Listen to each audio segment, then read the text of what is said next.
Hello dear students, I hope आप सभी अपने घर पर अपनी फैमिलीज के साथ बिल्कुल एकदम से सेफ होंगे। तो now let us proceed chapter first. We have to start from here बेटा।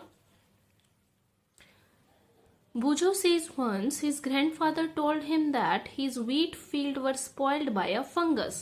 He wants to know if fungi cause a disease also.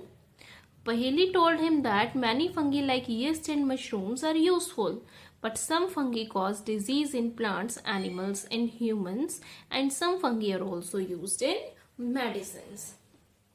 तो यहाँ बूजो बता रहे बेटा कि एक बार उसके ग्रैंडफादर ने उसको बताया था कि जो उनका वीट का खेत था, जो गेहूं का उनका खेत था, गेहूं जिस खेत में उन्होंने लगा रखी थी, उसमें कोई फंगस लगने की वजह से वो खराब हो गई सारी गेहूं। तो यहाँ जो है वो पूछना चाहता है वो कि जो फंगी होते हैं वो डिजीज भी कॉज कर सकती है। तो इस पर पहेली बताती है, दिस इज वेरी इंपॉर्टेंट बेटा, कि जो फंगी होते हैं, फंगी जैसे कि यीस्ट होते हैं, मशरूम्स होते हैं, ये यूजफुल भी बहुत ज्यादा होते हैं और कुछ डिजीज भी कॉज करते हैं। और कुछ फंगी ऐसे होते हैं बेटा जो मेडिसिन को प्रिपेयर करने के लिए यूज करे जाते हैं। ओके, नाउ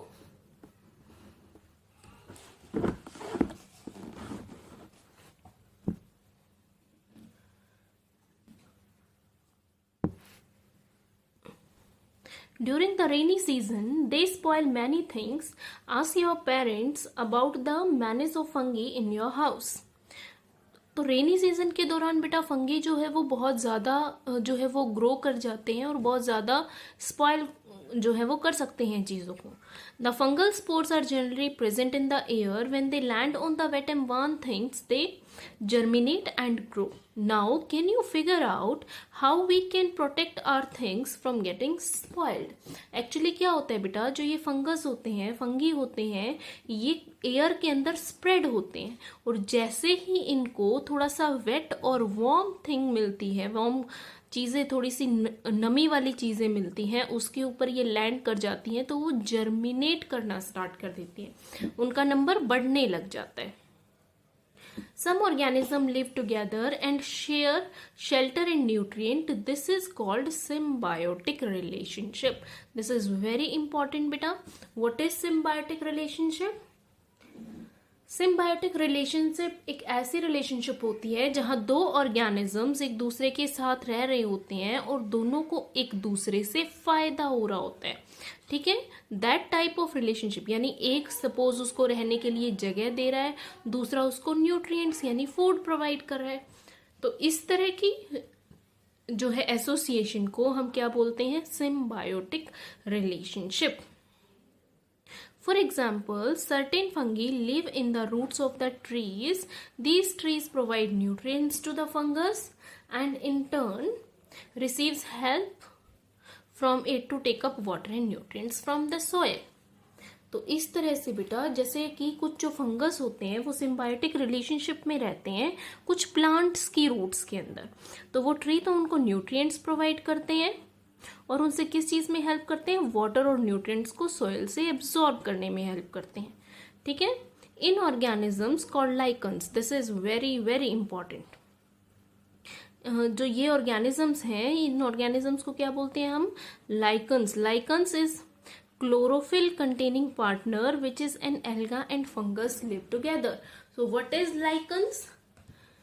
लाइकन्स जो है बेटा वो सिम्बायोटिक रिलेशनशिप होती है between alga and fungus. This is very very important कि जो एक alga is also a type of organism, alga और फंगस जब एक साथ रहते हैं तो उस एसोसिएशन को हम लाइकन्स बोलते हैं। ये एक सिम्बायोटिक रिलेशनशिप होती है। जो एल्गा होता है बेटा वो फोटोसिंथेटिक होता है, तो वो क्या करता है?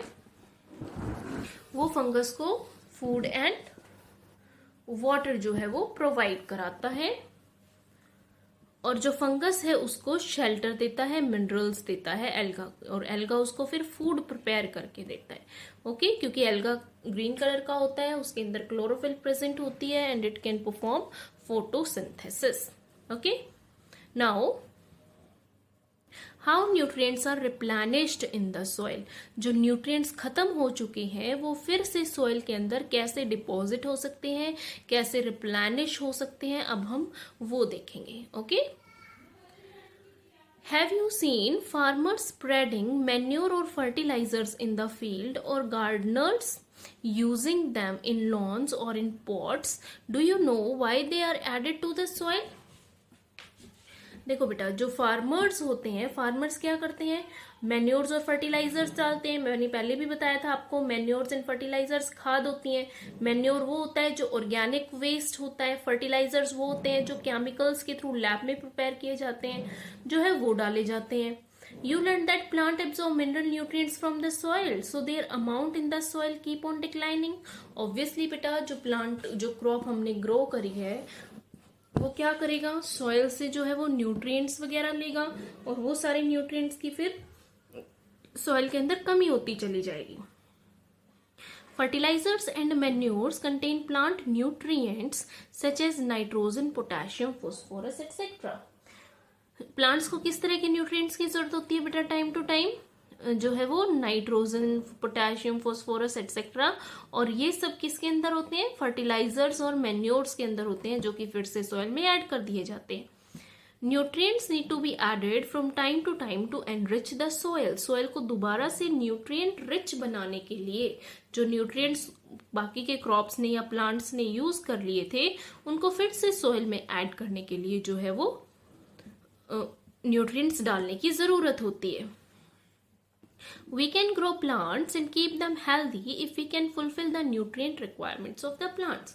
और ऑब्वियस सी बात है बेटा, अगर सॉइल के अंदर सभी न्यूट्रिएंट्स होंगे तभी क्या हो सकता है, हमारा प्लांट जो है वो काफी अच्छे से ग्रो कर पाएगा. ओके.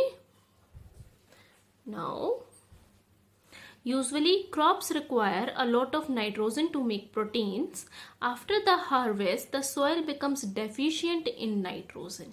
देखो बेटा, जो क्रॉप्स होते हैं वो अपने अंदर की प्रोटीन्स बनाने के लिए नाइट्रोजन बहुत ज्यादा अमाउंट में यूज करते हैं, तो वो नाइट्रोजन क्या हो जाती है, कमी हो जाती है. और हमने पढ़ा है कि एयर के अंदर जो नाइट्रोजन है वो काफी अच्छी अमाउंट में प्रेजेंट होती है, लेकिन प्लांट्स उसको एज इट इज नहीं यूज कर सकते बेटा, जैसे कि वो कार्बन डाइऑक्साइड को यूज कर रहे हैं. They need nitrogen in a soluble form. This is very very important. उनको जो नाइट्रोजन है कैसी फॉर्म में चाहिए होती है, सॉल्यूबल फॉर्म में चाहिए होती है. और एक बैक्टीरिया जिसका नाम है राइजोबियम, ये आपको जरूर याद होना चाहिए, जिसका नाम है राइजोबियम, ये क्या करता है बेटा, एटमॉस्फेरिक नाइट्रोजन को सॉल्यूबल फॉर्म के अंदर कन्वर्ट कर देता है. लेकिन राइजोबियम जो है वो अपना खाना खुद नहीं बना सकता, वो रूट्स में रहता है, जैसे कि ग्राम्पी, मूंग, बीन्स होते हैं ना, इनकी रूट्स के अंदर रहता है. और रूट्स के अंदर रहने के बाद बेटा ये रूट्स में ना ऐसे राउंडेड राउंडेड जो है स्वॉलन स्ट्रक्चर्स बना लेता है. उन स्ट्रक्चर्स को हम बोलते हैं लेग्यूम्स, जो कि फिर नाइट्रोजन उस प्लांट्स को वहां रहकर प्रोवाइड करता है. Okay. Most of the pulses dals are obtained from leguminous plants. In return, the plants provide food and shelter to the bacteria. तो दोनों में क्या करते हैं बेटा, जो राइजोबियम होता है वो तो उसको नाइट्रोजन फिक्स करके दे रहा है, और जो प्लांट होता है, प्लांट्स उसको न्यूट्रिएंट्स जो है वो, खाना जो है वो, और शेल्टर जो है वो प्रोवाइड कर रहे हैं. Thus they have symbiotic relationship. इसलिए उनकी किस तरह की रिलेशनशिप होती है बेटा, सिम्बायोटिक रिलेशनशिप. हमने अभी पढ़ी थी symbiotic relationship. Symbiotic relationship is that type of relationship in which both the organisms are benefited from each other. This association is of great significance for the farmers. They do not need to add nitrogen fertilizers in which leguminous plants are grown. तो जहां पर leguminous plants grow किए जाते हैं बेटा, वहां पर उनको मैन्योर में, फर्टिलाइजर में नाइट्रोजन डालने की जरूरत जो है वो नहीं पड़ती है. In this chapter you learned that most of the plants are autotrophs. ज्यादातर plants जो है वो autotrophs होते हैं. A few plants adopt other modes like parasitic and saprophytic. कुछ एक प्लांट्स ही ऐसे होते हैं जिनका मोड ऑफ न्यूट्रिशन कैसा होता है, पैरासिटिक होता है या सैप्रोफिटिक होता है. They derive nutrients from other organisms. All animals are categorised as heterotrophs. लेकिन एनिमल्स जो होते हैं वो सारे के सारे हेटेरोट्रॉप्स होते हैं. Since they depend upon plants and other animals for food, can we say that insectivorous are partial heterotrophs. तो इंसेक्टिवोरस को आप पार्शियल हेटेरोट्रॉप्स बोल सकते हो ना. आपको याद है ना इंसेक्टिवोरस प्लांट्स कौन से थे, जो कि इंसेक्ट्स को भी ट्रैप कर लेते थे और डाइजेस्टिव जूसेस के थ्रू उनको डाइजेस्ट कर लेते थे. Okay, I think it is clear to you. इसकी एक्सरसाइज में बेटा हम फिलिंग द ब्लैंक्स जरा देख लेते हैं. Let me focus. Okay, filling the blanks. First is green plants are dash since they synthesize their own food. तो बताइए, green plants are called autotrophs. Autotrophs होते हैं ना, तभी वो अपना खाना खुद से बना लेते हैं. Food synthesized by the plant is stored as, किस फॉर्म में स्टोर्ड होता है बेटा, स्टार्च की फॉर्म में.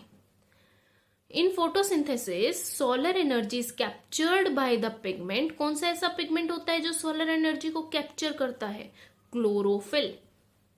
During photosynthesis plants takes in, photosynthesis के दौरान प्लांट्स क्या लेते हैं, कार्बन डाइऑक्साइड, और क्या रिलीज करते हैं, ऑक्सीजन, जिसको फिर हम जो है वो इनहेल करते हैं. ठीक है बेटा. फिर है एक match the following.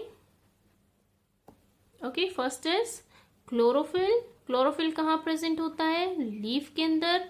Nitrogen, nitrogen किसके साथ मैच करेगा बेटा, let us take bacteria, because nitrogen is fixed by rhizobium bacteria. अमरबेल, अमरबेल जिसको कसकटा भी बोला जाता है बेटा, it is a parasite plant. Animals, animals mostly कैसे होते हैं, हेटेरोट्रॉप्स होते हैं. इंसेक्ट्स, इंसेक्ट्स कौन फीड करता है, पिक्चर प्लांट, जिसको हम इंसेक्टिवोरस प्लांट भी जो है वो बोलते हैं. Now let us take true and false. First is carbon dioxide is released during photosynthesis. It is false बेटा, क्योंकि क्या रिलीज होता है, ऑक्सीजन रिलीज होती है, जिसको कि फिर हम यूटिलाइज करते हैं. Okay, next is plants which synthesize their food themselves are called as saprotrophs. Wrong, that are called as autotrophs. So this is false. The product of photosynthesis is not a protein. It is true क्योंकि क्या होता है, carbohydrate. Solar energy is converted into chemical energy during photosynthesis. It is also true. जो solar energy होती है उसके बाद फिर फोटोसिंथेसिस का प्रोसेस होता है जो कि एक केमिकल रिएक्शन है. तो दैट सनलाइट इज, या solar energy is converted into chemical energy. Okay, I hope अभी आप सबको क्लियर है. Have a good day.